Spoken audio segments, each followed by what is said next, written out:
I was 10 years old when my family moved into an old Victorian house on the edge of town. The house was full of the usual quirks: creaking floorboards, drafts in the winter, and a persistent rhythmic tapping sound that echoed from the walls. My parents attributed it to the plumbing or an animal in the attic, but I knew better. The sound was always the same: a slow, deliberate tap-tap. Pause. Tap-tap-tap. It sounded like a code. The sound seemed to originate from my closet wall. I spent days with my ear pressed against the floral wallpaper, trying to pinpoint the source. One afternoon, while looking for a misplaced toy, I noticed a small, loose floorboard in the back corner of the closet. I pried it up with a butter knife and found a hidden compartment. Inside, nestled in a bed of old newspaper, was a tarnished brass music box. Its intricate carvings were covered in dust, and a single rusted key was still in the side. As soon as I lifted it out, the tapping stopped. The silence was immediate and absolute. I was thrilled, convinced I had solved the mystery. My parents were creeped out, but ultimately relieved, joking that the previous owner must have left it as a strange surprise. I polished the music box, wound the key, and placed it on my nightstand. The melody it played was tinny and sweet, a lullaby I'd never heard before. That night, as the final notes faded, a new sound began. It was the rhythmic tapping again, but this time it was coming from the empty floorboard in my closet. I sat up in bed, frozen. The tapping wasn't a sound from the music box. The music box was the object the sound was targeting. When I had removed it, the source of the tapping had been silenced, trying to follow the box. Now, with the music box right next to me, the tapping had started up again in the old empty space where it had once been, as if desperately trying to get back to its home. It wasn't a call for help. It was a warning. At 16, I got a summer job at the old Starlight Cinema, a grand but decaying movie palace that was on the brink of closing forever. My job was simple: tier tickets, sell concessions, and clean up after the last show.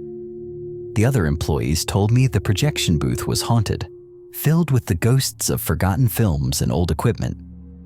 I'd heard the stories, the faint whispers, the fleeting shadows, the feeling of being watched. I always dismissed it as the building's age playing tricks on the mind. On the last night, I was alone, tasked with cleaning the empty theater. The popcorn machine was off, the lobby lights were dimmed, and a sense of finality hung in the air. As I was sweeping the aisles, I saw a figure sitting in the front row. It was a woman in a floral dress, her hands clasped in her lap, staring straight ahead at the blank screen. I called out, "Excuse me, we're closed now." But she didn't move. I walked down the sloping floor to get a closer look, but by the time I reached the row, she was gone. The empty seats mocked me. Shaken, I went to the projection booth to grab the last of my things. On a dusty shelf, I found a small, unlabeled film reel. It looked like a Super 8 home movie from decades ago. Driven by a morbid curiosity, I threaded it into the old projector, hoping to find a hidden treasure. The projector whirred to life, and a grainy image flickered on the screen.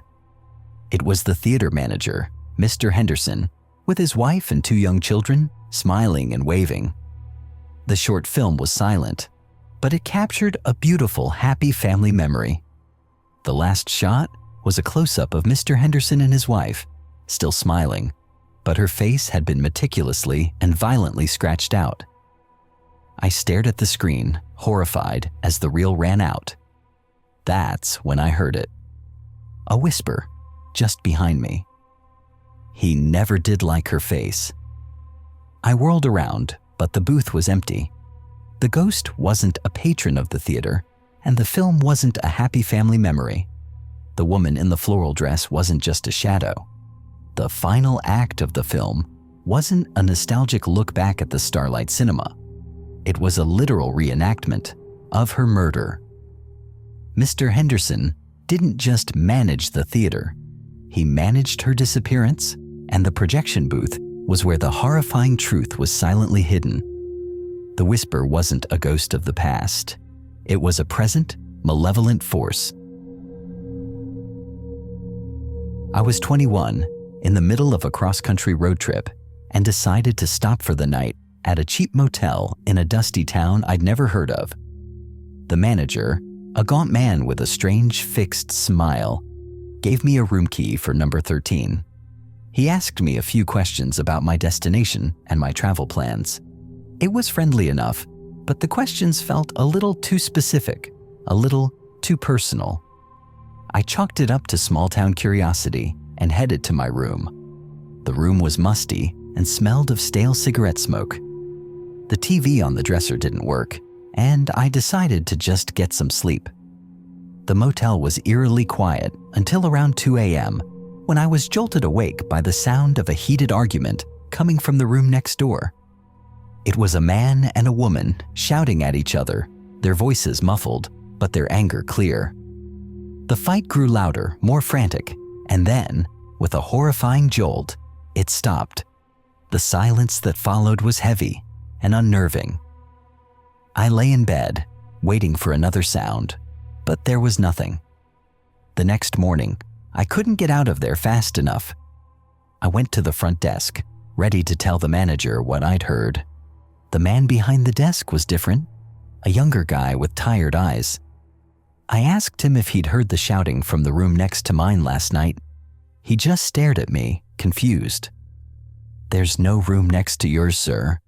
Room 13 is at the end of the hall with nothing on either side." He gestured to a small map on the wall, showing the layout of the motel. The room next to mine, in fact, was a storage closet. "And the manager is usually a bit more reserved," he added. "The guy you met last night is the same guy as always." He then showed me the registration log. I saw my name, my car model, my destination, all correct. But what made my blood run cold was the next entry. It was my name again, but from a different date, 2 years in the future, with the same destination and the same room number. I hadn't been hearing a couple arguing last night. I was hearing myself 2 years from now, with someone I hadn't met yet. The chilling part wasn't the haunting. It was the fact that my entire future had already been written down in a motel logbook. The argument I had heard wasn't a fight, it was a cry for help. When I was 18, I got a part-time job at the city library. It was a quiet job, sorting books, helping people find what they needed, and cleaning up at the end of the day. In the back room, where old books were kept, there was a special shelf for books that had been past their due date for years. We'd review them once a year to decide which ones to discard. One day, I pulled out a dusty old book titled A Compendium of Ancient Poetry. As I opened it, a Polaroid photo fell to the floor. The photo showed a little boy in blue overalls sitting on a park bench. He was smiling at the camera, but his eyes looked hollow like a painting. On the back of the photo, written in a stiff, childish hand, was a date, May 14th, 1978. Curious, I looked closer at the book. I found another photo inside, the same boy, but he looked a little older now. On the back of that one, the date was May 14th, 1979. This became a pattern. In every book on that shelf, there was a single Polaroid photo of the same boy, and each one had a consecutive date. In the earlier photos, he was a little child, sitting on different park benches. In the more recent photos, he looked bigger and was closer to the camera. Every photo had the date May 14th. I went through all the photos and found one last photo. It was a picture of the exact same book I was holding. The boy wasn't in the photo, only the book cover was visible. The date on the back was May 14th, 1990. It was as if he had finally erased himself from the collection. However, when I turned the book over, I noticed something strange. On the very last page, it wasn't the boy's face that was missing. The page was blank. I carefully turned that last page and found a note written in the same handwriting as the dates on the back of the photos. I finally got out. That's when I realized the boy wasn't a ghost trapped in the photos. He was a ghost trapped in the book. He had been taking pictures of himself inside the different books to warn others. He wanted to escape, and the only way out was through the images he left behind. But he hadn't escaped. He had only managed to get his own face out of the photo. The ghost of the boy now knew that I was the one who saw him.